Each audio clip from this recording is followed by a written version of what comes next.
哈米尼啊，是以一种很有修养的教士，可是他的家族竟然是伊朗贪污腐败最大的集团。5个教士家族带着宗教的面貌，控制着经济，腐败的不得了。然后再加上他的革命卫队，就是他们的黑熊跟青苗，用革命卫队的名义掌控所有经济，连进出口都要跟革命卫队缴税。然后国防军没有钱，因为财政部收不到什么税。这个是一个很奇怪的国家。接下去如果他好好去把经济给整顿，就他不是花很多时间在管女人的头巾，这个实在是很奇怪，不管老百姓的肚子，管女人的头巾。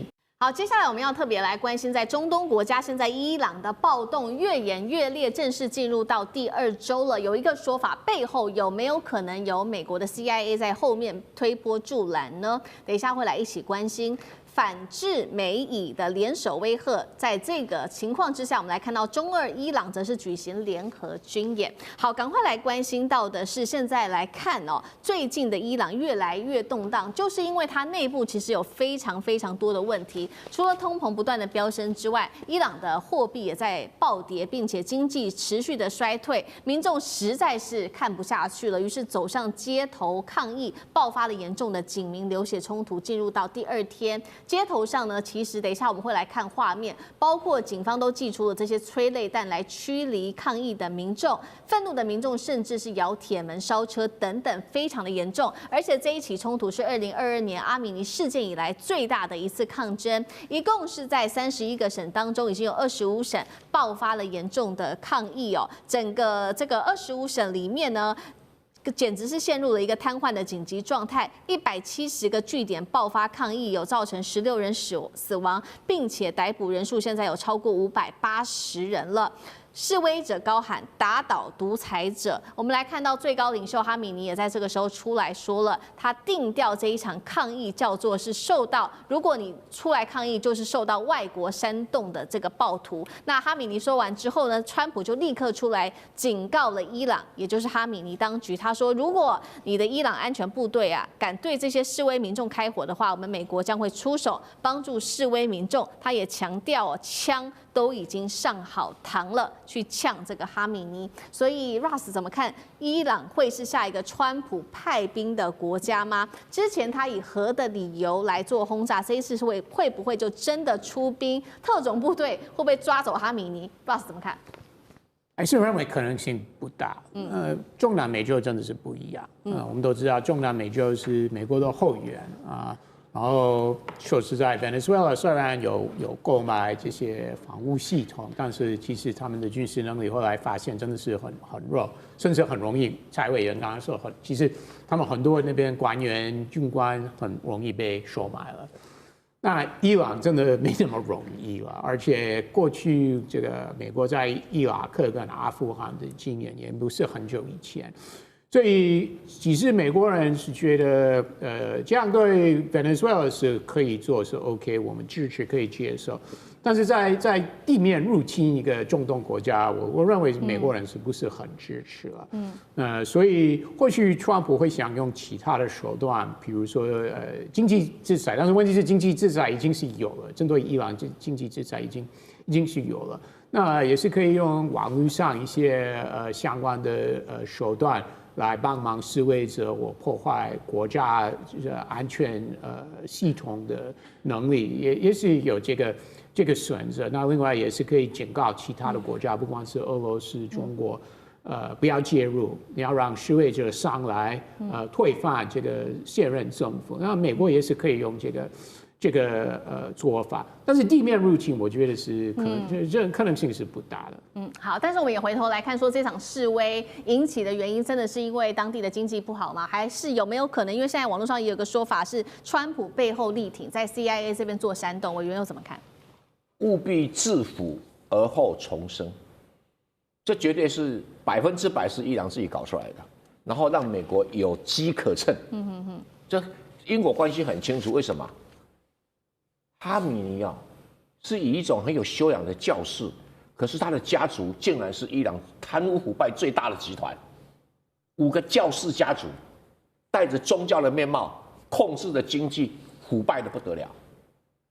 然后再加上他的革命卫队，就是他们的黑熊跟青苗，用革命卫队的名义掌控所有经济，连进出口都要跟革命卫队缴税。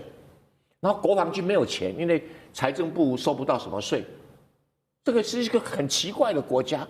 当然接下去如果他好好去把经济给整顿，就他不是花很多时间在管女人的头巾，这个实在是很奇怪，不管老百姓的肚子，管女人的头巾。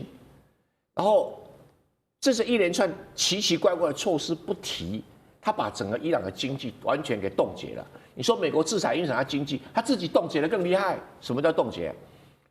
你要开任何行业哈，投资任何机构，要看看革命卫队有没有投资这个行业。已经到了经济体制被封锁了，那革命卫队钱多到什么，可以跑到伊拉克炒地皮，整条街都买下来。然后国防军哈拉哈拉一部飞机都没钱买，为什么？因为国防军他认为太中立，不可靠，革命卫队靠自己。那革命卫队每一个人捞钱都捞得肥肥的，然后搞导弹捞钱，搞无人机捞钱，它就是一个很奇怪的一个集团啊。那有没有人能够推翻它？还真的没有人能够推翻它。这种集团，可是一定要会使得伊朗会慢慢走向民生凋敝。那一群统治阶级生活过得很奢华，现在局面已经出来了。那如果这些街头抗议的人啊，他一定会被不满，会被美国 CIA 给煽动啊，而且煽动成本又很低，不需要像委内瑞拉付5000万美金，不用啊，煽动成本又很低。那未来会怎么情形呢？我认为最可能是美国跟以色列会联合做斩首行动，最便宜的。为什么？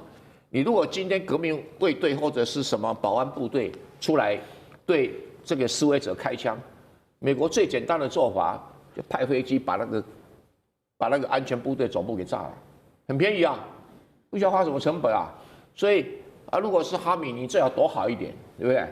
那哈米尼旁边如果没有被收买，比较难收买，因为他捞了很多钱，会给底下的很多钱。这个跟那个马杜罗不太一样，捞了钱他老婆拿走不给旁边人分，这是差别在这里啊。他很会，就是家族控制的啊。那人多势众，所以推翻不容易。可是如果一直在抗议，一直在抗议，美国就借这个理由，你谁开枪我炸谁，你谁开枪炸谁，对美国不稀奇啊。他们以前的革命卫队的司令官不是被炸了吗？苏梅哈尼不是，苏梅莱尼嘛，被炸了吗？还有以色列不是把那个哈马斯的头子给炸了吗？所以，我只是说哈马尼最好躲好一点，你要跟黄金一起埋葬是有可能的。好，所以我们看到伊朗民众对于当地的经济还有政府的不满情绪让美国有机会在此介入。那其实伊朗对川普美国对伊朗虎视眈眈，也有一些重点的原因啊。我们节目整理出了4个，带观众朋友来看。第一个就是因为石油，因为伊朗有很多的石油嘛。那第2个就是伊朗可以控制的荷姆兹海峡。第3个就是有关于以色列的安全。最后是他希望可以趁机打击中国在这边的影响力。我们先来看到石油，伊朗现在拥有全球10%的石油储量，90%卖给大陆。第2个，荷姆兹海峡，它每一年控制了7.5亿石油的经过的地方它有这个重要的战略的要冲，占全球海运原油1/3，全球产量的1/5。以色列的安全是因为呢，当时不是有这个以伊战争吗？互相打那伊朗打破了以色列的铁穹神话，美国和以色列只是重创了伊朗的防空，但是现在美国更担心的是，在大陆的帮忙之下，伊朗根据了解有能力年产3000颗的这个飞弹，所以对以色列的安全形成了威胁。最后，他希望可以打击中国大陆在这边的影响力，尤其是针对中东国家的影响力。所以我们看到了大陆，他也找来俄罗斯，找来了伊朗一起军演，是要对美国叫板吗？舰长怎么看？我们刚刚从手板上已经看到了，全世界有那个石油储量第1委内瑞拉。第2个也就沙烏地阿拉伯，第3就是伊朗。那匹夫无罪，怀璧其罪，但是匹夫不是完全无罪啊。那刚刚那个郑源老师已经讲了，你的这个政府高层的这个教派领袖，其实你本人很清高，可是你的家是就是演出一副很清高的样子，但是你的家族贪赌的非常厉害，我们不要忘了。无论是我们讲到的1989年巴拿马诺瑞加的这个正义之师行动，诺瑞加也是贪得一塌糊涂。那还有现在我们讲的委内瑞拉，那现在我们看到的伊也都是如此。也就是你越是贪腐的环境，越容易让美国的 CIA 可以更容易渗入。那也就是说呢，其实我们刚刚讲到说，这个金砖国家呢，是不是在跟美国叫板？其实不是，而是呢，这个也就是团结一切可以团结的力量啊。那也就是我们现在刚刚有讲到联合国的角色，可是联合国的角色非常的没用，因为它有这个常任理事国的干扰，所以现在我们看到金砖，它虽然称不上说是可以取代联合国，但是是可以跟代表的与美国完全不同的另外一个国际集团。那也就是透过这个方式，然后现在他们讲说要进行军演啊，叫做和平意志2026，也就是说这一个演习，他把一大堆国家叫来，那大家会怀疑啊，说这个有关于俄罗斯也在里面啊，那这里面到底代表什么样的意涵？其实跟大家报告，中国大陆早就在做如何的让俄罗斯的装备可以成为中国大陆体系化的一部分。好，所以一边我们看到其实有另外一个集团，中俄、伊朗等等，大家联合起来。但另外一边，我们也看说，川普这一次对伊朗动手，会不会也是想要打击大陆？杨老师怎么看？其实委内瑞拉这个事情啊，到现在为止，我觉得有2点啊，大家可能会被西方媒体误导，好像腐败的国家、经济落后的国家、人民受苦的国家，美国的正义之师就可以这个不顾一切的进入到这个国家进行斩首的行动，换一个政权。我觉得那全世界腐败的国家太多了，这不是理由。那第二个是，那是因为要去针对中国跟俄罗斯，尤其是中国大陆的这个势力扩张，我觉得这也就这个个案而言，其实勉强了。那当然都有关系啊，因为中国的这20年的发展，它的经济以及外交、地缘政治的层面，当然影响是全球性的。那当然，美国的一切的行动都是因为针对中国而来。这个也太台湾的青鸟思维了。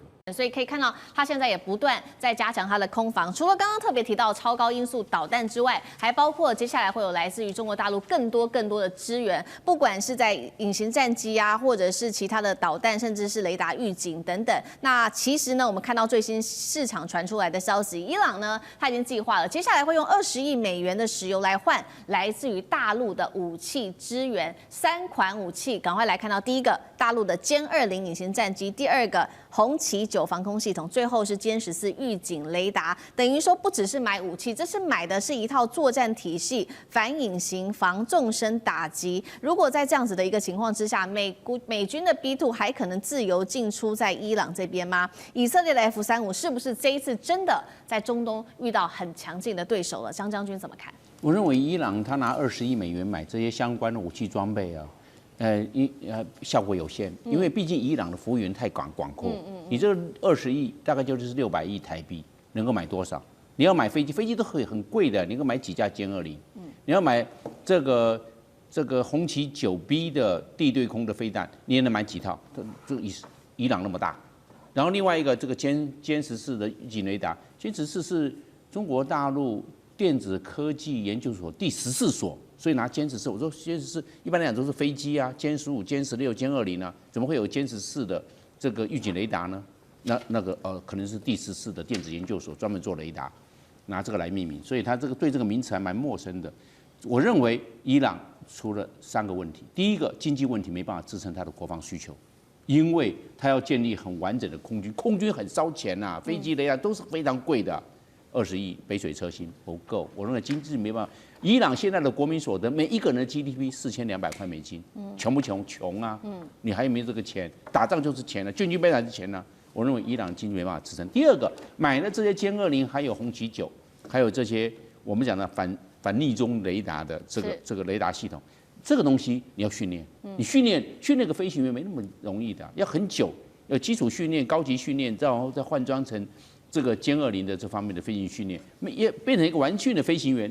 要很耗时间的，然后训练完毕之后，你要不要组合训练？要组合训练，你不能只是单打独斗。现在已经进入系统化跟网状化作战的模式了。你要真的要单打独斗，还真的不行。要搭配预警机，空中预警机能不能发现？我认为这个问题很大哦，没办法发现，然后把这个讯号给歼20，歼20去对这以色列来这个突穿进来的来这个拦截它的 F-35，或者是美国的 B-2幽灵轰炸机，这个都要组合训练，不是只能单打独斗，是你还有空地配合，空地配合要做，这一经过训练，没有3年5年下不来，所以我认为伊朗想要建制成这一个具有这个空权的这方面的打击力量，我认为还要一段时间。另外我们来看到就是说情报战，打仗打情报，美国的 CIA 中情局跟以色列的情报系统摩萨德2个联合起来，这伊朗怎么部署？可能都被以色列跟美国抓得一清二楚，摸得一清二楚。以色列会不会将来会不会先发制人？一定会先发制，一先发制人之后，伊朗就站在劣势。所以在这样来看的话，这个情报系统，我认为在经过这一次以色列跟伊朗的冲突，我认为伊朗是劣势，几乎崩溃，好像里面还有内应。那以色列在这方面占有优势。所以我认为，在未战之前的情报战，伊朗在这方面就输了。所以我认为，伊朗想要建制成一个很强大的空军的武力，我认为还有一段路要走。接下来我们要来看到的是以伊，难道又要开战了吗？这回以色列联手川普，会不会以色列先来做开火呢？中国大陆帮助伊朗，则是另外一方面传出年产能达到了3000枚的飞弹，让以色列非常的紧张，担心自己的铁穹末日来临了吗？今天就这些议题会一起的来做关心。这是来自于美国媒体特别做的最新披露，他们说了，以色列总理纳坦雅胡正在准备，接下来要跟川普讨论了是否再度的对伊朗来开火。原因是什么呢？就是因为以色列掌握到的情资说，伊朗的弹道飞弹年产量啊，可能一口气攀升到3000枚左右。这一回可以说是吓坏了以色列。之所以这么紧张，就是因为大家还记得吗？在节目上我们聊过，在今年的6月份的时候，当时不是发生了这一场以伊12日战争吗？被称为是矛与盾的对决。伊朗当时发动了这一场饱和的攻击，出动它的包括了飞弹跟无人机，打爆了以色列的铁穹。现在以色列担心了，如果它真的能够做到年产能达到3000枚的这个弹道飞弹的话，是否就像是悬在头上的达摩克利斯之剑，铁穹可能再度的被打爆？所以以色列这一回他就想说，那干脆我先动手吧。节目一开始要特别请教委员怎么看了？以色列他说的，伊朗可以年产量3000枚的飞弹是真实军情，还是一种可以对他做这种军事动作扑火的政治借口呢？如果他真的是如媒体报道可以达到3000枚的话，产量，那是否以色列还守得住吗？委员怎么看？上次以色列跟伊朗不是发生一个武力冲突，然后伊朗发射多少导弹攻击以色列？591枚。就如果他现在有3000枚，对，你说以色列一定是坐立难安。对，那对这2个国家的矛盾实在是很值得探讨。怎么说呢？在巴勒维王朝时代，就是在1970几年，这个伊朗发生伊斯兰革命的之前，中东地区2个最好的国家就是以色列跟伊朗。尽管以色列打了什么6次中东战争啦，伊朗都没有参加，而且伊朗还支持以色列，他们好得不得了。那什么时候翻脸成仇了？是伊斯兰革命。伊斯兰革命这个对于他们这些新的伊斯兰教掌权的人建立一个宗教国家，他们认为以色列是美国的代理人，就是为了要来消灭伊斯兰国家。那在以前伊朗的认知是，我是伊朗人，我不是阿拉伯人，阿拉伯人他跟以色列怎么打跟我无关，而且他们还认为我们是伊斯兰人跟伊斯兰教跟以色列犹太教我们同源。所以有这么一个认知，它基本上平和。自从革命以后就不一样，那伊朗就支持了很多的阿拉伯人起来对抗以色列，那这个跟以色列仇就越结越大。那有一段时间，伊朗企图发展核子武器，所以搞了核电厂，以色列要去炸它的核电厂，那仇恨越结就越深，越结越深。可是，在巴勒维时代巴勒维伊朗的军队国防军是以色列帮忙训练出来的。所以现在伊朗的伊斯兰政权对伊朗的国防军是很不放心的。他现在的导弹全部是革命卫队在控制的，跟伊朗国防军是没有关系的。包括无人机，包括导弹都是。但偏偏这个这个革命卫队又是全世界最大的贪腐集团，然后所以形成一种很特殊的经济啊、政治啊、武力啊的一个软体。现在它号称有3000枚，有没有那么多我不晓得。那但是它恢复到500枚以上没有问题啊，没有。那对伊朗的生产能力啊，以色列就可能会采取行动，然后采取行动一定要美国同意啊。美国会不会同意啊？当然会同意啊，对啊。如果你有能力把它铲除一样美国为什么不同意呢？搞不好美国还帮你守提供适当的炸弹等等。所以这个伊朗跟以色列的这个以伊战争这个是随时可能发生的。它就像一个永远治不好的香港脚就偶尔打一下，偶尔抓一下，偶尔抓一下。那你说会不会爆发大型战争？又不会，所以都是空战。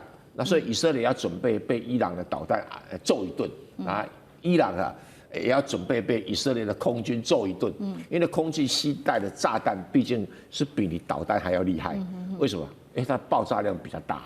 那你的导弹呢，因为打太远了，所以你的爆炸量是有限的所以你要靠很多导弹才有办法达到那个效果。可是你没有防空能力，等到以色列的空军来载那个炸弹又便宜，随便他丢，对不对所以这个问题没有人能够解决了而且中国、俄罗斯也帮不上伊朗的忙伊朗又内部又是一个很投机的，以前中国帮他忙还被他咬一口，什么事都发生过了，所以他只能是自力救济吧。好，以伊战事现在看起来仍然是一触即发。那这当中除了这个以色列担心的部分，就是它飞弹的发展，他们还怀疑是不是背后有人在协助伊朗，那就是中国大陆。他们现在把矛头指向中国大陆。他说呢，这个中国大陆协助伊朗造这个飞弹之外，还有提供卖给他武器。第一个有2个证据，美国的媒体说的。第一个，美国说呢，他的11月份美军的特战小组当时在印度洋的时候，直接登上了一艘是中国大陆的船舶，扣押了军民两用的关键物资，所以他们就是要打死伊朗的军火重建。第二件事情是9月底的时候，美国国会爆料，中国多次的向伊朗运送它的飞弹推进剂关键原料，这个叫做高氯酸钠。好，这个是在飞弹上面协助伊朗。另一方面，他们也说呢，这个中国大陆还有卖跟这个伊朗呢协助他武器的部件，包括给他红旗9B 的防空系统，还有歼10C 跟歼20等的装备都有可能会给伊朗。那主要就是用石油来做交换。杨老师又怎么看？全世界现在只有美国在制裁伊朗别的国家没有在制裁伊朗因为伊朗自从在奥巴马时期跟西方包含俄罗斯、中国大陆签署了核协定之后呢，其实所有的国家都解除对它的制裁了。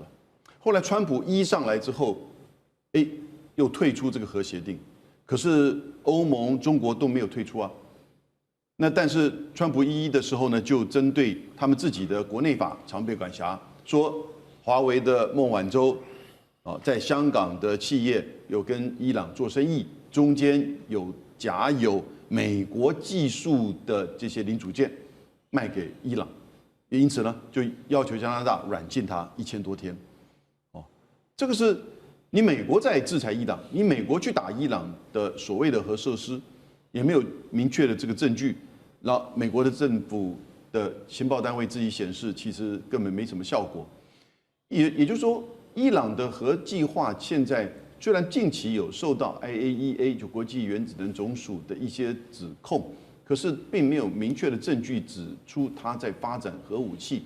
它最多其实是在浓缩铀的层面，而且是在这过程当中很清楚嘛。那是因为跟以色列跟美国之间的这种战争，然后呢飞弹整个过程当中它的一种自保一种战略。但是很明确，它目前没有核武器，没有别的国家，也没有联合国下令制裁伊朗。为什么我们不能跟伊朗做生意？当然，你说军民两用的东西，这里面是要管制，但是它这个所谓的高氯酸钠，它是做火药，但是也可以做飞弹。这些层面，你美国要去拦阻，依照你自己美国的法律，你就牵扯到就是你跟这些，比如说跟中国大陆在这个问题上就产生冲突。但中国大陆它也没有内部的法律可以去禁止中国大陆自己的民间企业去接伊朗的这个商业的订单呢？那只要通过它大陆出口的军民管制的这些措施，那都是合法的。所以美国自己常备管辖在做这个东西，然后呢，拿这个东西来去指控别的国家，好像在帮助邪恶轴心。其实只有美国自己啊，在联合国通过一个决议，大会通过一个决议，哦，153个国家支持，6个国家放弃，包含以色列，什么决议？要求要保护在加沙地区的联合国的救难人员，就只有美国反对。是美国站在全世界在加沙问题上的另外一边呢，是美国在帮助以色列去轰炸伊朗。如果从这个角度，美国自己违反就是联合国的宪章，用武力攻击别的国家耶，你没有办法证明他有核武，那现在别的国家跟他做正常的贸易关系，你来去阻止，所以这个东西啊，我们在舆论上一定要很清楚的了解。美国当然可以说了，伊朗想要去发展核武，所以呢，别的国家你现在有点在帮助他。啊，你透过民间，那因此我要拦阻你，可以啊，你就这么做，但是呢，你就变成是跟别的国家站在对立面，因为到目前为止没有证明他有发展核武，而且事实上他也没有核武。对。那别的国家到现在为止，包含联合国，也都说他没有。对。所以我觉得美国真的是在自圆其说他自己的常备管辖。确实哦，所以现在伊朗在美国跟以色列的这个威胁之下，它持续的加强它的空防，补齐它的战力。那刚刚提到了嘛，除了跟中国大陆买它的红旗9B 之外，另外2个还是在评估当中的，就是它的歼10C 跟歼20了。这一整套我们刚刚提到的3款武器，过去更是在这个印巴空战中击败过这个法国的标风战机。所以如果伊朗真的能够完成这些武器相关的部署，当然也要看中国大陆愿不愿意买啦。那以色列还会有优势吗？吕舰长又怎么看？当我们每一次都用显微镜甚至电子显微镜在看伊朗的时候，我们是用什么样的角度来观察以色列呢？我们都用望远镜啊，也就是看不清楚也没什么关系。每一次出现这个问题的时候，是不是都是当中东已经获得一定的和平，以色列应该要恢复到正常内阁要重新改选的时候，纳坦雅胡这时候就来了。但是呢，我相信现在对于川普来讲，他一定是很困扰的。为什么？因为如果我们看到他刚刚发布的美国的国家安全战略的时候，他特别有讲到中东这一个部分了。其实中东的部分，他们是要撮合那个大家来扩大这个亚伯拉罕的这个协议，并不是要进行打仗。那如果说我们讲到要进行飞弹攻击的话，刚刚那个蔡正元老师告诉我们591颗啊，大家认为591颗是长什么样的？就是类似这个样子。这个是从约旦河西岸，哇。接下来赶快看到，尤其在中东地区这边战事是一触即发了。纳坦雅胡这一回逼川普要点头要开战，伊朗则是飞弹全国已经准备好了齐射了。另外一方面，他们又有大陆的武器来做撑腰，当中包括了有歼20吗？红旗9进场，中东战火还压得住吗？今天会一起的来做关心。这是来自于最新消息 ，NBC 美国的媒体透露的。他说，以色列总理纳坦雅胡12月29号的时候已经预估了他会访问海湖庄园，和美国总统川普他们会一起讨论，接下来他们希望能够再度的对伊朗来发动军事上面的打击，原因就是因为他们认为伊朗从12月22号开始就发起了新一轮的这个弹道飞弹的试射，并且在许多大城市不断的试射飞弹。这当中他们提到的地点包括了有德黑兰、伊斯法罕，还有这些马哈巴德等等的大城市进行飞弹的试射。所以以色列官员这样说，他指控伊斯兰革命卫队可能会有眼转为真正的战争来对以色列发动攻击。以色列宣称的，他说伊朗会由眼转战是真的情资，还是他有可能恶人先告状，先发制人的一个铺垫的话术吗？纳坦雅胡他会不会真的成功说服川普先下手为强？成功几率又有多高？苑老师怎么看？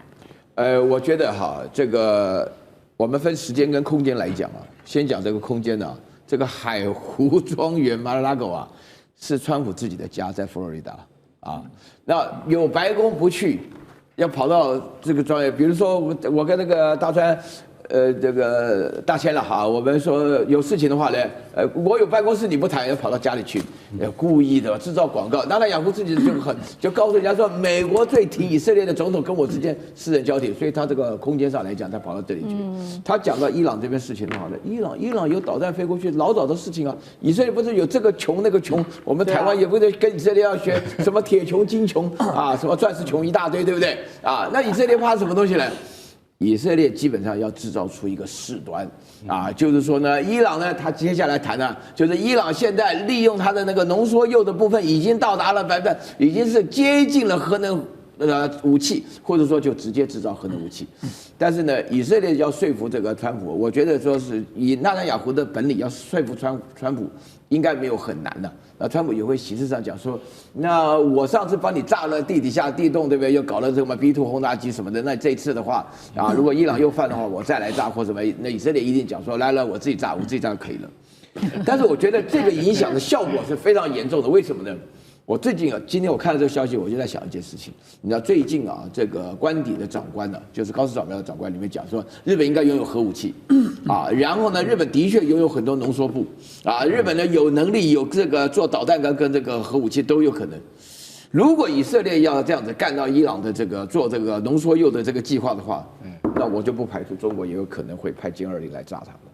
我就不排除这个可能性。好，另一方面，确实现在中国的角色也变得越来越吃重，因为现在呢，在这一场战争当中，其实现在唯一起来说是不是要阻止这场战争继续的，就是中国大陆。它现在我们来看到站上了联合国，在12月23号这一天是大陆的常驻联合国副代表孙磊，他呼吁说双方赶快重启谈判吧，并且他也说了武力解决不了问题，他更是直接就向美国喊了一个重话，他说美国你在这个时候不要再孬了，应该要明确承诺不再对伊朗动武，并且主动跟伊朗恢复谈判。他也呼吁欧洲3国，这些都是比较具体的，停止麦克风外交，拿起实际的行动来降温吧。现在看起来是以色列铁了心要美国一起打伊朗，那中国是不是唯一还在劝和的力量呢？这套和平方案真的能够劝和吗？那西方又听得进去吗？这些问题孙委员怎么看？对，我想刚才岳老师已经讲得很有道理了嘛。其实从上一次这个美国跟以色列联合打击伊朗的核设施之后，大家都可以看得很清楚，全世界都知道以色列是心不甘情不愿的停火了。那原因很简单，因为对川普来讲，他真的在付不起更大的代价了。如果这场战争在无穷无尽的打下去，他当然认为就见好就收了。他对以色列有一个交代，也吓阻了伊朗。那么，但是以色列没有吃这一套以色列当时就心不甘情不愿，而且不断的扬言说，这个绝对还要再进行另外一次的打击。这个打击根本事实上没有歼灭掉应该有的这个核设施的这些相关的目标所以从那个时候，以色列就早就想打伊朗，现在只是找理由而已啊。就那个时候他说没歼灭，他就等于是打了川普一巴掌，说你美国没炸到，他又不好意思这样讲那么但是事实上，他心里恐怕认为，其实伊朗的这个浓缩铀根本没有在那一次的被轰炸当中被摧毁掉所以呢，他就开始找各式各样的理由。那找什么理由可以用呢？现在就来了一个最新的理由，说因为在试射弹道飞弹。那到底试射弹道飞弹为什么一定会射到以色列那里去呢？就做恶人做久了就总是觉得好像大家都会来这一招。但事实上，伊朗闲着没事干，干嘛又要射到你那里去呢？伊朗好不容易才跟你美国达成了一个互不侵犯这样的一个默契了，然后伊朗自己在发展自己的经济，发展自己的这个相关的国防，他闲着没事干去打你以色列干嘛啦？就以色列就是平常就侵略人家侵略惯了，然后就天天躺在那边晚上睡不着觉，就怕人家杀过来了因为自己常干这种事。那你说对美国来讲，美国会不会再像上一次这么力挺我是打一个问号。我觉得就像刚才这个岳老师讲的美国可能口头上给他几句鼓励但是你说叫他再派这个B2 轰炸机去轰炸一次，第一那招上次已经玩过了这次不见得会灵了第二，那个伊朗也没有这个睡在那边贪吃等死啊！伊朗自从上一次被修理过之后，他已经在加强他的防空力量了。谁说中国大陆的红旗9不可能把美国的隐形轰炸机打下来的呢？如果不小心被打下来怎么办？那美国脸就丢大了。所以他出兵的话，他要先想一想，他上次的那一招已经演过一遍了，他这是再演一遍吗？大家都已经知道你的这个航道在哪里了，大家都知道你要用哪个地方用加油机来做加油了，要长程飞行接力的来打击我了。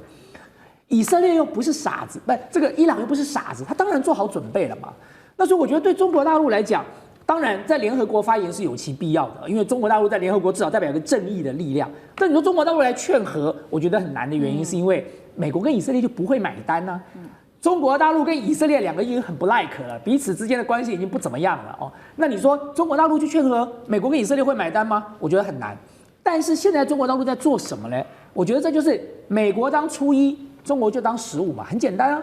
你美国不断的在台湾增加台湾的这个军事力量，那我中国大陆也想办法卖一点给伊朗，这有什么关系呢？这很公道吧？大家都在做这个军售生意啊，你可以卖，难道我不能卖吗？所以你要卖多少给台湾，我也想办法卖多少给你的敌人，就这么简单嘛。哦，所以你看，不管是以色列，不管是委内瑞拉，都是一样的，他们大幅度的跟伊朗跟这个中国大陆跟俄罗斯去做军事采购，就是因为这个原因啊。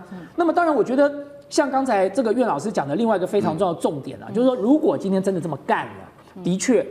他的确给北京政府一个很好的理由，就是你高市有种就不要来给我搞核子武器，你搞了，反正你美国跟以色列演过一次嘛，对不对？你们演过一次了，那这次换我来，那你也不要在那边啰嗦了。是，确实如说委员说的哦，现在以色列之所以这么怕伊朗，也是担心他随时打过来，就是因为现在以色列看到伊朗整体呢在军事上面，尤其是军力上面的变化，已经远远超过当时记得吗？今年6月他们双方打的这个以12日战争的水准了。那我们来看到伊朗最近有什么样比较具体的军力上面的变化？首先他这边根据了解，已经可以产出年产量3000枚弹道飞弹的能力了，并且开始系统性的做这种空中战力的升级。那武器他们从2个国家来买入，刚委员帮我们提到的，除了中国大陆的武器之外，其实还有俄罗斯的武器。先来看从中国买了哪一些武器，画面上 CG 我们看到3个，第一个歼20，第二个红旗9，最后是歼14的雷达。下面我们来看到俄罗斯，则是这个伊朗跟俄罗斯买的武器2款 S400防空系统，还有它的苏35的战机等等。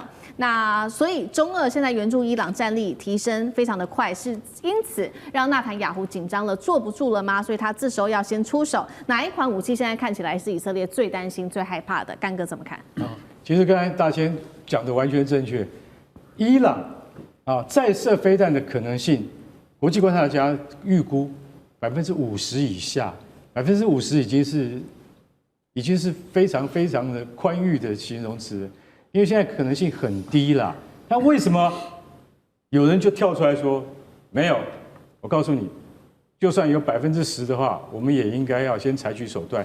那个人叫做尼坦雅胡，他就说，我告诉你，只要有10%的话，都会很惊人的。为什么？因为大家已经知道，这从6月到现在已经补足了3000枚飞弹了，是真的，是真的。伊朗真的补足了，从中国跟俄罗斯双方面进口。那跟俄罗斯进口的当然是主要是防空飞弹，S400跟S500，像这样子的防空飞弹。可是另外呢，跟中国进口的飞弹那是秘密。为什么是秘密？因为可能有东风系列的战术导弹。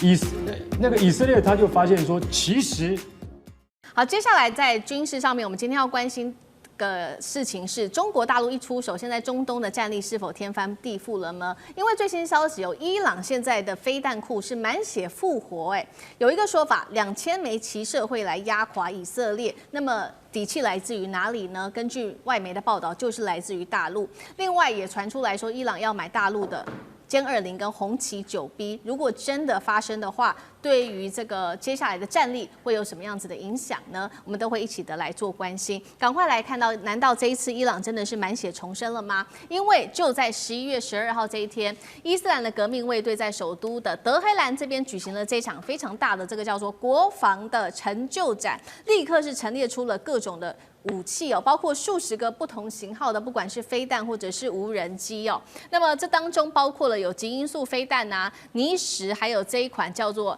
海巴尔谢坎的弹道飞弹。其中我们要来特别关注到，就是这款弹道飞弹，它有什么样子的一些优势跟它的战力呢？它号称是伊朗版的碉堡克星，射程高达了1400多公里，那么弹头重量500多公斤，它的瞬间的撞击的速度可以达到3马赫，的一个速度哦。所以我们来看到 CNN 这个时候就点名了说，伊朗为什么能够在这么短时间，只有半年的时间就能重建它的飞弹军火库？答案来自于就是因为大陆给他们的底气。因为大陆方面呢，从今年的9月份开始就不断的运送2000公吨是用来制作飞弹的这种固体燃料，这个叫做过氯酸钠。预计这批原料就能够让伊朗来制作出非常多，高达500枚的飞弹。CNN 更是预估，如果冲突再起的话，伊朗这次的战力会超过6月的战力，一次可以就发射2000枚的飞弹。压倒来自于以色列的防卫，伊朗半年内又快速的复活，基因素飞弹再加上碉堡克星，以色列的噩梦来了吗？难道他的底气是真的来自于北京吗？张将军怎么看？我认为这个是现在伊朗要对以色列实施饱和攻击，那就要飞弹的数量要多才能够达到饱和攻击的效果。那现在按照伊朗的，因为美国对伊朗经济制裁40年，那40年，伊朗在这一方面的这些经济的条件、科技的条件，毕竟代差落得非常的明显，非常的大。那现在靠谁？靠中国大陆。那中国大陆，那伊朗穷啊，但是伊朗有一个好处，叫伊朗石油。伊朗最大的石油输出的地方就是中国大陆。好，那拿石油来换钱，拿钱来买技术，买相关的零组件。所以我认为它必须有3个突破。第一个，飞弹的燃料，因为现在飞弹呢很少用液态了，液态毕竟这个不稳定，而且这个装填之后24小时要发射，那这种固态，那固态燃料，那现在谁能够供应？那像中国大陆买嘛，那很容易拿钱来买，所以我们讲的是固态燃料。第二个，零组件，伊朗做不出来的啦，它只能拼可以。那这个重要的零组件从哪边来？要从中国大陆。我们知道这个伊朗在中东啊，因为它8000多万人口，算是一个在整个中东阿拉伯地区算是个大国它又是这个回教什叶派，是比较主张激进的基本教义派的，是这样。那他这样子很简单，要向中国大陆买零件。那中国大陆，你既然要买零件，中国大陆的专业的人员、技术的代表也要靠中国大陆，要这个样。然后最后一个，伊朗是不是要我们讲 offset， 就是技术输出？就是说我不能一直在靠中国大陆了，你要到时候要教我，我也要会啊。是要这个样，我不能一直靠你技术代表过来啊。那伊朗在这方面也要形成一个气候，就是技术的保障，希望伊朗到最后能够自力更生、自主国防，是这个样。那这样的话，我认为威胁最大，我们看到来到以色列，但是我们知道以色列它会相应的来提升它的军力。它现在整个中东的地区，你现在来看，首要的目标反而是伊朗。你看看这个加萨的。这个巴勒斯坦也好，这个黎巴嫩真主党也好，现在叙利亚也被美国摸头了。本来的叙利亚后面是伊朗在挺的，现在叙利亚的新总统现在是由美国，他到白宫去访问呢，上个礼拜这很清楚了。那也门的胡塞组织呢，后面的老板也是伊朗，所以看出来说，伊朗目前最大的威胁就是以色列，以色列最大的威胁也是伊朗。那个沙烏地阿拉伯沙特反而跟这个以色列之间的关系是比较处于这个冷和，比较但有一些心结，但是问题是美国在后面，那2个就不会没事。只要美国在，这个以色列跟沙烏地阿拉伯2个会没事，那就是伊朗。所以伊朗在这方面，它所承受的威胁可能会越来越大，来自于以色列，因为以色列把它周边的都已经解决了，它就可以专心应对伊朗。那伊朗的威胁压力增加，它就要找替代来源，就是中国大陆。那他就要先强化军备，所以伊朗的空军缓不济急，所以先发展飞弹为快。你要以航空还是以飞弹来主？你哪一个？航空时间久，成军的时程拉得很长，没有办法，缓不济急。但是飞弹很快，飞弹直接现在它又是3倍音速，到最后面3倍音速，将来伊朗可能还会往极音速去发展，就是高超音速要到5倍音速以上，所以变成。载的弹量要够500公斤以上，0.5公吨以上了。另外一个速度要快，然后看看伊朗在这方面最重要的，我们的 CEP 值就是圆周弹道误差要准。你不能把弹道黄胶，你打出去就弹道黄胶啊。换句话说，惯性导航跟这个卫星导控里面的抗干扰能力还要够强才可以。所以伊朗在这一方面绝对要靠中国大陆，中国大陆支援多少，伊朗的飞弹的技术才会提高到多少。好，所以我们看到伊朗现在面对加剧的地缘政治，来自于美国跟以色列的这个威胁哦。所以刚刚将军帮我们看到嘛，先来做比较简单的，至少先把飞弹发展起来，再好好的布局它的空军。那确实，刚刚除了飞弹之外，伊朗确实也有想要好好布局它的空军，所以他现在也计划用它20亿美元价值的石油来买大陆的什么呢？2大杀器，第一个就是歼20隐形战机了，第二个就是防空系统红旗 9B。他说红旗 9B 之后会来搭配俄罗斯的 S300整合系统，补上伊朗它等于它防空的最后一块缺口。如果真的有这些武器的话，对于它的战力会有多大的提升？能够跟以色列来稍微做制衡吗？厉将军怎么看？6月份这个伊朗跟以色列12天的战争当中，我们看到这个以色列用的是战机如入无人之境，然后在整个伊朗上空对它这个肆意的攻击。那伊朗能够反击的力量，大概就是用它的导弹。当然，双方这12天打下来的话，伊朗这个几乎可以说是完全没有空防，完全是在裸奔的状况之下。当以色列刚开始初期的时候，它可以拦截到一些伊朗的导弹，但是后期来讲的话，它慢慢这个防空系统也破了一个洞让这个伊朗的导弹可以攻击它很多重要的军事设施。所以伊朗现在最急的一件事情，应该是它怎么样建立它的防空的系统。那防空有2种一种是矛，一个是盾所谓盾，当然就是防空这个导弹为主它现在有的是俄罗斯的 S300，但是数量来讲远远不够，能力来讲可能也比较弱。那如果说能够获得大陆来讲红旗9这款，红旗9大概比照的等级大概是美军的爱国者3这种等级所以它防空能力是比较强，可以有效的建立一个区域防空的一个体系。那如果说是能够建立来讲，我相信以色列或者是美国的 B2 轰炸机应该是不敢再这么嚣张的如入无人之境到伊朗上空来肆意的攻击。当然，如果说能够获得矛，也就是歼20这款战机，那我们从印巴空战可以看出来，光歼10C搭配到这个PD-15导弹就可以对印度造成这么大的一个战胜的一个战果那如果说是这个歼20来讲，它隐身战机，我相信它的效能一定比歼10C更要好。那这样的话，更可以有效这个遏止以色列或者是美国对它本土的打击。但是我们要有待观察，歼20这个，我相信中国来讲，不见得愿意会卖给伊朗。好，所以我们看到一方面美国也看在眼里面对于现在整个伊朗，然后有背后中国的撑腰，所以美国华府现在非常的焦虑了。赶快看到最新消息民主党的议员赶快联手，他们一起致信给国务卿卢比欧跟 CIA 说呢，大陆提供给伊朗这么多的化学品来帮助他的军备重建，这是对于大陆来说对于伊朗来说很重要的事情。而且大陆呢，它的已经势力从欧洲扩展到中东国家去了，整个威权正在扩展当中。我们还记得这个川习会才刚落幕，谈得不错，川普有可能在这时候对于大陆做出制裁吗？那川普手上又有哪一些牌可能做反制呢？聂老师又怎么解读 ？OK， 古语有一句话叫“只管州官放火，不准百姓点灯”那你什么做都可以，那别人做都不行。你可以说。在这个加拿大呢开 G7 会议2天后说，对不起，我要离席，我要回去做一个重要决定，2个礼拜，然后就告诉这个伊朗说，2个礼拜你再不怎么样，我就要去炸你，结果2天就 GBU-57就炸进去了，60公尺深的专体的这个炸弹。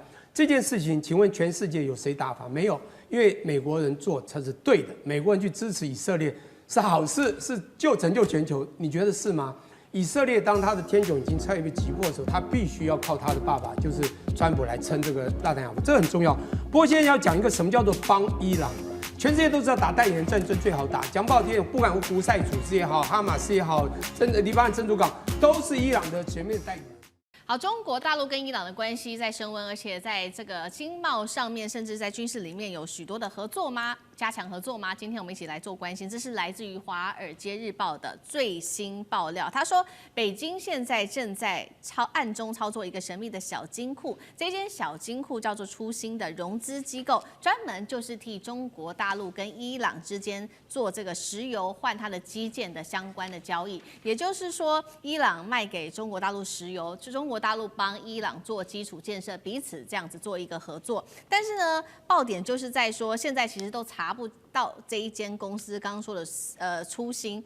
那也就是说，这是一个幽灵般的金融通道，但是每个月它可以承接非常大的金额，达到数亿美元的一个资金进入到伊朗去。那《华尔街日报》在这边也特别讲说，是这个资金是怎么运作的呢？首先就是中国的买家先把钱打进到初心这间公司，初心再把资金交给伊朗承包工程的在当地的中国企业。那这些基建的背后就会有中国信保这间公司来做保驾护航。那到底是不是抹黑中国，还是有可能存在这样子的一个小金库？干哥怎么看？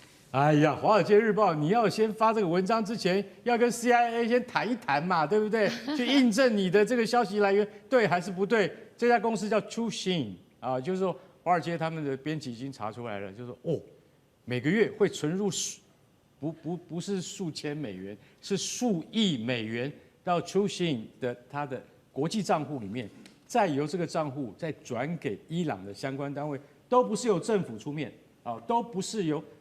听清楚，这些绝对不能由政府来出面。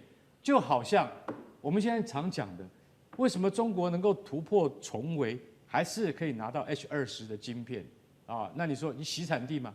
啊，但不是从新加坡的公司，就是从马来西亚的公司，让中国的那个相关的企业能够拿到先进的晶片。所以现在你说你查到这家公司叫初心。但是初心它到底扮演什么角色？你绝对查不到，不可能让你查得到。这也叫什么？这也叫一部分的战略准备。为什么？因为跟伊朗购入石油，中国来帮伊朗来这个强化基础建设的目标，甚至也有可能用这个北斗系统来取代 GPS 系统，这个都是有可能的。那中国每个月都在做这样的事情。老实讲一句，它一定是在台面底下，那个属于什么？那个属于谍报片的层次，属于什么？属于国家最高机密的运行。所以我觉得《华尔街日报》你没有经过很好的验证之后，说初心公司很可能就是在做中国跟伊朗之间以石油换基建的这个桥梁。你的调查报告还不够深入，因为为什么？这是最难查出来的一块，而我也相信中国有的是本事，可以拿到伊朗的这个好的石油跟好的条件，只是这些台面下的进行，我们都不会知道真相。如果是说是真的话，那中国大陆就拿这些石油做一个战略上的准备。那岳老师又怎么看？我相信这个事情是真的，但是我也相信《华尔街日报》的报道是错误的，是误导的。为什么呢？因为呢，这个事情呢要做的话呢，实在是好处多多。而且伊朗这么多年长期下来的话呢，讲话很狠，他的底气在哪里？伊朗的总统叫佩泽西昂扬，伊朗是非常奇怪的，伊朗是一个比较倾向美国，他的老百姓比较倾向美国国家，他们的高层呢，宗教领袖是非常反对美国的。那伊朗的话呢，没有任何东西，唯一有东西就是伊朗石油。我坦白讲，伊朗跟沙烏地阿拉伯他们地是连在一起。这石油田就在那边不是你挖就是我挖那么要不挖白不挖，所以说大陆一定会想到挖伊朗的原油。这个实际上伊朗确实很丰富的，伊朗人到现在为止，他们经济很惨，但是呢惨是惨，但是能够生存下去，而且还能够发展出自己的各式各样的武器，是什么原因？大家要想一下。但是《华尔街日报》说就要嫁罪嫁祸给中国，就出现了一个三不五时会出现这种莫名其妙的报道，只是它太合理了。伊朗不可能坐以待毙伊朗。话呢，表面上是说跟俄罗斯好，实际上的话呢，它的武器的进口的或者基建，尤其是基建因为最近的消息的话，伊朗现在要把他们的浓缩铀的话呢，要往下再挖30公尺，要到达了个100公尺的地方，在地底下，那由谁来负责呢？那当然是由会盖基建的人来负责嘛。想也知道对，如果这个交易是真的话，那中伊之间其实不管是在经济或者是在军事上面，彼此都有一个非常大的提升。等一下同样的问题也请教委员。那另外一方面，在另外一件事情就是伊朗除了给中国大陆它的石油之外，我们也要来看到它现在或许还可以得到的就是北斗卫星。原因是因为呢，伊朗的航天研究所的所长最近他亲口承认的一件事情，他说在以伊战争里面，当时他们使用的是 GPS， 但是他发现 GPS 有很多的问题，常常会受到干扰。那伊朗的行动就会受到巨大的挑战，所以呢，他们现在跟这个北京磋商之后，已经预计了最快只要1到2年的时间就能够引进大陆的北斗卫星来全面取代 GPS。那如果真的拿到，对于伊朗在军事上面的优势跟战略的优势又会是什么？等一下2个问题，请教委员。对，我先讲一下这个支付系统哦，就是这个支付系统一定不存在哦。那么大家可以想当然尔，如果没有这件事，它不存在；如果有这件事，它也不会存在。那它如果存在了，就让你西方国家找到了把柄啊。所以这个支付系统是你完全就像哈利波特里，就是你看不见的魔法部在那里哦，它就在做一个顺畅的运作。那当然，我看了一下这个相关的资讯，它的这个运作是相当丝滑无痕的哦，就是也相当的合理。我想刚才干哥跟韵老师都提到了嘛，伊朗不可能坐以待毙啊，他总要把他东西卖出去。那对中国大陆来说，我为什么要管你美国的这么多的相关的莫名其妙的规定呢？我能够买到便宜的石油，我当然先买了。不要说中国大陆买了，我坦白跟各位讲，这个当时在禁运这个俄罗斯石油，当时要施加相关的一些制裁的时候，连台湾也被美国指称说你们也去偷偷买了哦。台湾也有可能去偷偷买啊，因为这个油经过转了好几手之后，台湾真的中油知道你这个油是不是从俄罗斯来的吗？你根本不会知道的。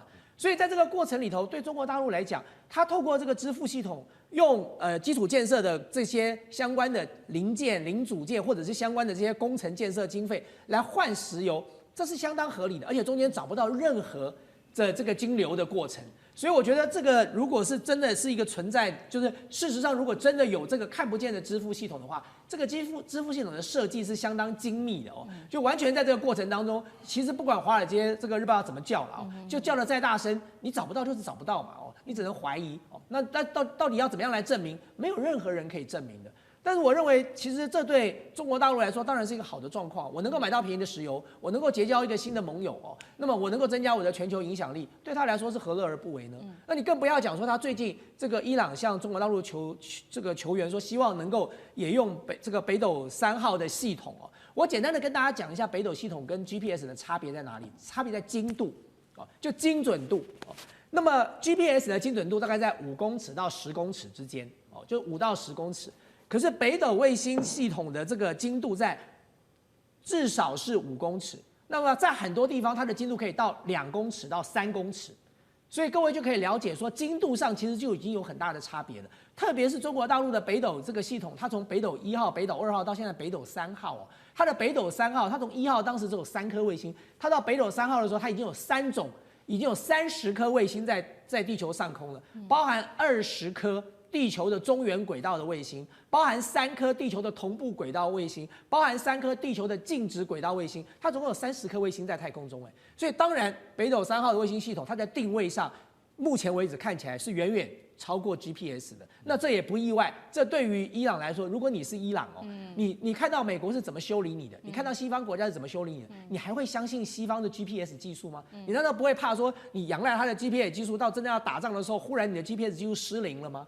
所以我觉得不只是像 GPS 像这种定位系统之外，包含像未来我们可以看得到的，就是美国不喜欢的国家，或者可能被美国不喜欢的国家，未来都会尽一切的可能去把它国内所有对美国跟西方国家依赖的科技也好、军事装备也好，全面的做置换。而中国大陆当然是一个他们最好的选择啊。同样也是军事上面的消息，我们要来关心的是，伊朗现在要接收这个歼10吗？并且还会搭配到中国大陆它的霹雳15，这个威胁之大，现在美国跟以色列都非常的紧张跳脚，而且说了要切断晶圆。我们今天一起来看，伊朗的空军现在是不是真的要脱胎换骨了？因为现在来自于中国大陆的国防部正式的做表态了，他们说呢，愿向友好国家来供应歼10战机。那么来自于伊朗媒体这边也爆料说，目前确实德黑兰跟北京正在交流洽谈当中，有机会可以引进达到40架的歼10，而且重点是还有 AESA 有源相阵雷达再搭配霹雳15这个远程的空对空导弹这一种高规格的版本。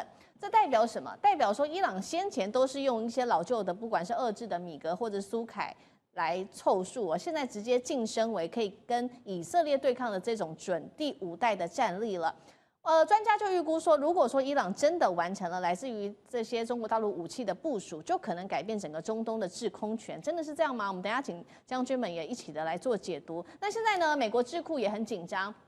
所以美国智库就喊了说，应该要赶快做的动作，包括呼吁说，中国跟伊朗的军事经济链要赶快把它切断，并且放话要封杀中国买伊朗的石油，因为伊朗的石油真的对于伊朗来说是非常的重要的。中国买伊朗的石油、原油的这个成数大概达到90%哦。那么伊朗它军事预算当中有一半其实都是来自于石油跟天然气的收益，它才能去发展它的现代化军事武器。所以节目一开始赶快请教张将军怎么看这一次的歼10搭配刚刚讲的嘛，这个雷达跟霹雳15到底有多大的战力？美国智库是真的感到害怕了吗？那接下来美国说要对中国制裁，中国大陆会不会缩手呢？张将军怎么看？我认为伊朗要去克服的，我认为还有3个关键的因素，它要去解决。第一个，他买的40架这个歼10数量对伊朗来说是太少了。你40辆就1个连队而已啊，就1个连队，这1个连队里面只有2个中队，1个中队20架，2个中队40架。伊朗那么大，164万多平方公里，结果你在40架歼10，你可能说聊胜于无啦，但是我认为你这散出去你就知道，你要分散部署吗？你40架已经不要分散部署了，你就分2个好了，一个基地20架，你也只能这个样啊，你不可能5架5架，那怎么维护啊？所以他没有办法，没有分散部署的问题，它数量太少。伊朗太穷了，国土面积太大了，40架一撒下去根本没有根本，那只能讲聊胜于无。我讲的数量问题。第二件事情，训练问题，他能不能训练？这个训练出来成军的话，真正有作战力啊。一个我们讲的一个飞行员，从基本飞行到高级飞行、喷射机，然后再到歼10C，真正完成战斗之后，变成一个组合训练，没有3年5年下不来，你飞机还没拿到嘞。你现在是要做这个训练，所以这个是5年后的事情。5年后的空权发展是怎么样？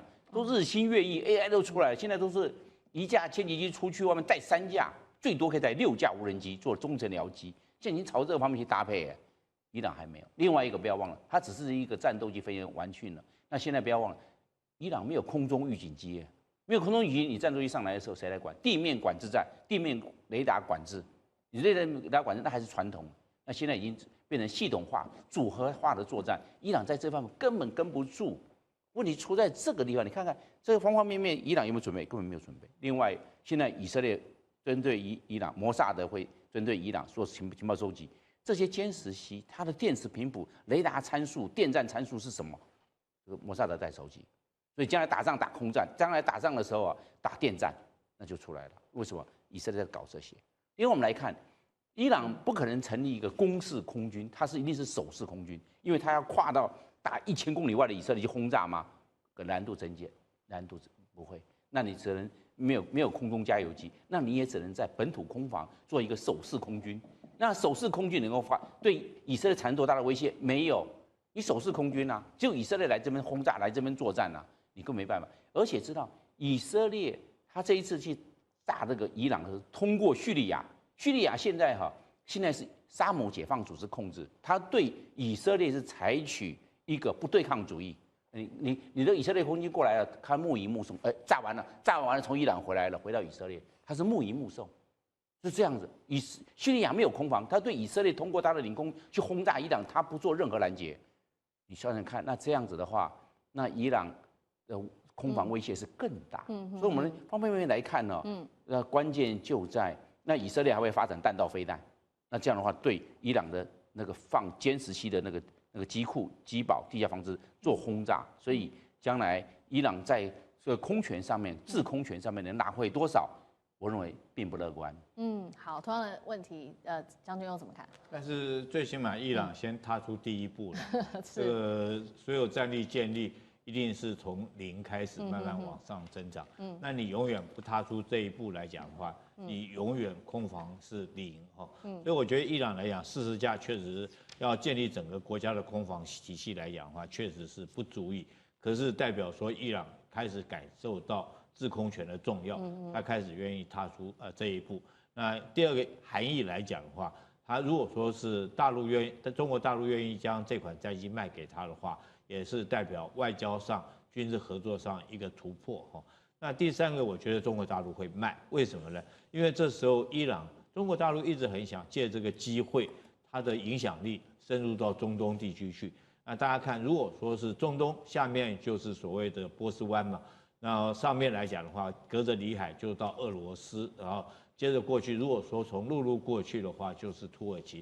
其实伊朗在这个地方来讲，有它一个这个战略的一个地理上的一个地缘战略的重要性。那中国大陆当然很想对这个地方势力希望能够影响到这个地方。那以往来讲，因为伊朗来讲它的角色它摇摆不定，我觉得这次很明显的，美国轰炸伊朗以后，可能让伊朗下定决心要向中国来靠拢，愿意让中国影响力进来。那这个40架战机是第一步所以我觉得这只是开始，代表后续的含义。你要看中国影响力就可以进入到伊朗嘛。那伊朗来讲，他开始感受到这个制空权的重要。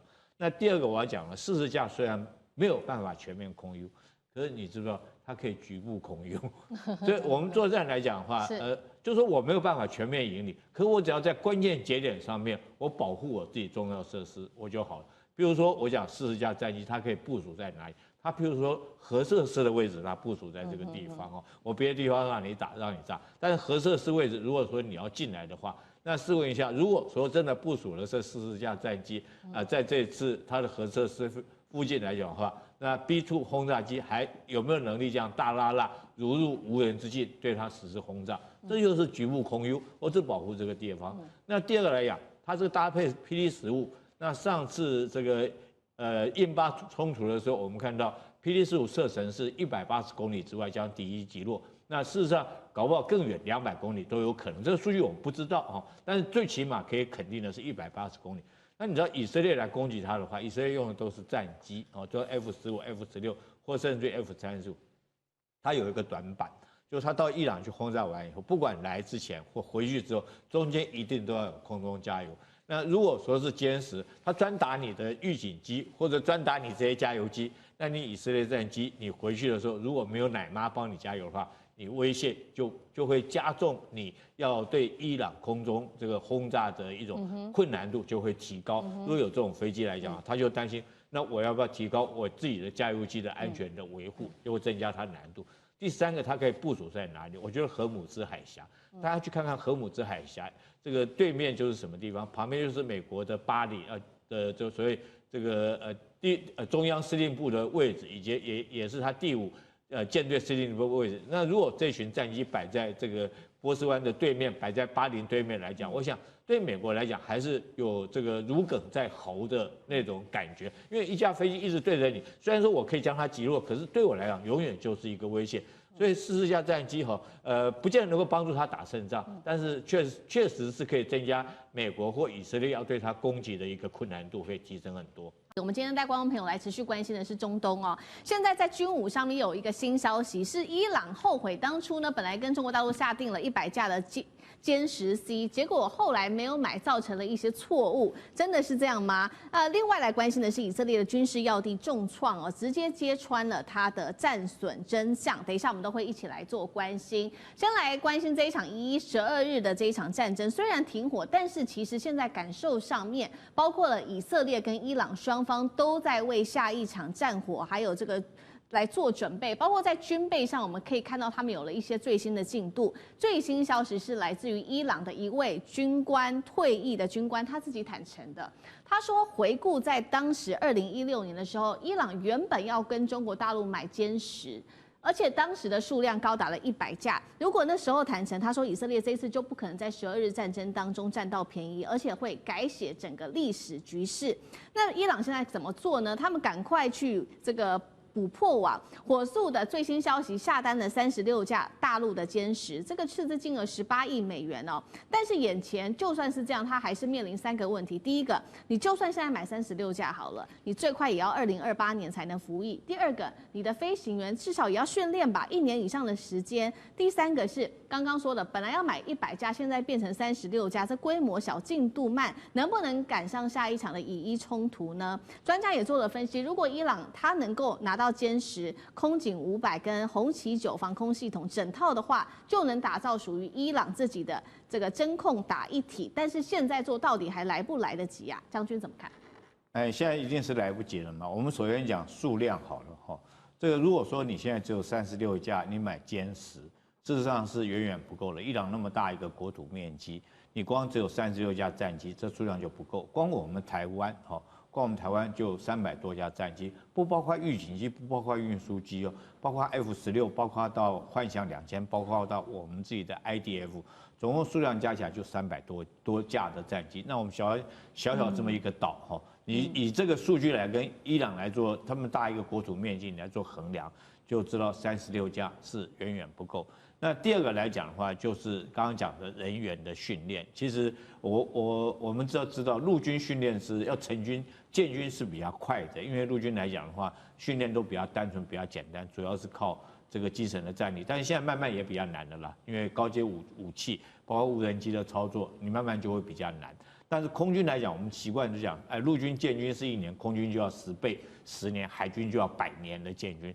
所以你不是光这个飞行员会飞机而已，你必须他要能够怎么样跟地面的刚刚讲的红旗9这个雷达系统能够，还有预警系统能够 link 在一起，还包括预警机彼此能够互相通联，能够 link 在一起。这是我们从这个巴基斯坦跟印度的空战，我们就可以看得出来。如果你没有 link 来讲的话，你单打独斗是不可以形成一个不可能形成有效战力的。当然，如果说是歼10C可以成军来讲的话，对他来讲多少少有很大的帮助了。比如说是我们这次看到他如果挂的是 PD-15这种导弹，射程180公里甚至200公里，他就直接打哪里？直接打你后面的加油机哈。你知道以色列飞机飞过来，它短板就是2000公里，它要经过空中加油。那如果说是用歼10，它不要跟它空战，它直接去打你后面的预警机，其实对以色列威胁还是很大的。好，所以这场空战，当时这个伊朗的官员他就是很后悔，说当初没有赶快早点买哦。但是我们也要来看到，那如果说当时的这个以色列的这一场12日战争，他说的这些话，也就是说他说战果辉煌，防空成功，这是真的吗？因为现在来自于英国的媒体也特别用卫星云图做了一个打脸哦，卫星图做了一个打脸哦。这边特别提到说是以色列呢有5处的军事基地都被伊朗的飞弹精准的命中，而且打到的地方包括他们很重要的情报中心跟他们的空军基地。他们也做了一下这个有关于伊朗的飞弹的这个突破率，从过去只有16%，但是现在打到现在哦，发现以色列的拦截率大幅崩溃，而且快要守不住。认为说主要就是因为伊朗它调整它的弹道还有它的战术，才会让它这个以色列的铁穹跟防空系统现在都被损毁。那委员如何看？以色列至今还是没有公布它的这些重要的军用基地还有被炸的这些真相，原因是什么？那这个伊朗为何能够破解以色列所谓这一套最强的防空系统？以色列的防空系统这一次神话破灭。神话是因为他说他是举世无双、世界无敌，现在证实了这套防空系统，从短程的铁穹的天米尔这个飞弹，到往上的大卫投石，再往上的天剑2号跟3号，再增加了爱国者飞弹，再加上了萨德系统，还有据了解，这个美军的驱逐舰在地中海，还有神盾舰在帮忙。照道理，他想象说应该是铜墙铁壁啊，根本就是无法穿透的。但是我们这个研究物理学，大概都会知道，这种几率不会120%啊，不可能的啊。所以一定有很多的这个极限存在。而这一次证实一件事情，以色列这个极限比我们预想的还来低很多哈。它顶多大概最高的每一天的90%就不错了啊。最低的时候到60%哈，所以穿透率是很高的。那我们就问一个很简单的问题：穿透率这么高，为什么死伤人数不重？到目前为止只有29人死亡，相比一下，伊朗的死亡人数是增加很多。那29人死亡，去查一下它两边的穿透率，原来是伊朗很成功的运用以色列这一套系统的空间跟时间上的误差。什么叫空间的误差呢？以色列总共有10套的防空系统，10套的铁穹，然后在部署的时候中间有漏洞，所以这个专打这个有漏洞的地方穿透过去，穿透过去都在飘到他想要打的地方，所以这一套确实是有效，也就是以色列只想到说我最重要的部位我要防守住。结果没想到，你最重要的防守部位，你总是每一个为了搭配你最重要的部位来防守的时候，中间会出现空档，两个系统中间会出现空档。那虽然空档被伊朗逮到了，专门打你那个地方，所以才会打这种什么金融大楼啦、民间啦，因为那个地方就以色列的防空阵地来讲，没有那么重要。第二个时间差，它毕竟不是 AI 在控制，是人在控制的，就被伊朗抓到一个频率。当他用什么方向打，哪一个防空系统先开，哪一个防空系统后开啊？所以第一颗让这个防空系统有发生紧急，这第二颗都打另外一边的，所以这一套战法竟然能够有高达快要30%的穿透率哈。但是相对来讲，它就不太容易打中那个以色列的最精华的部位哈。那这里面这个英国媒体当然讲说，看这个卫星云图啊，的确有被打中的哈。我觉得这个还有待考虑，因为光卫星云图我们都知道不太准哈。以上是说打中的那个国防部大楼，那是啊，可是那不是很重要的地方啊。打中了什么摩萨德大楼，因为它并没有损伤到它的这运作中心。但是比较一下哦，我们就发现到它已经比乌克兰表现好太多了。乌克兰是连防空系统都被打掉啊，不管是爱国者啦，或者是都被打掉。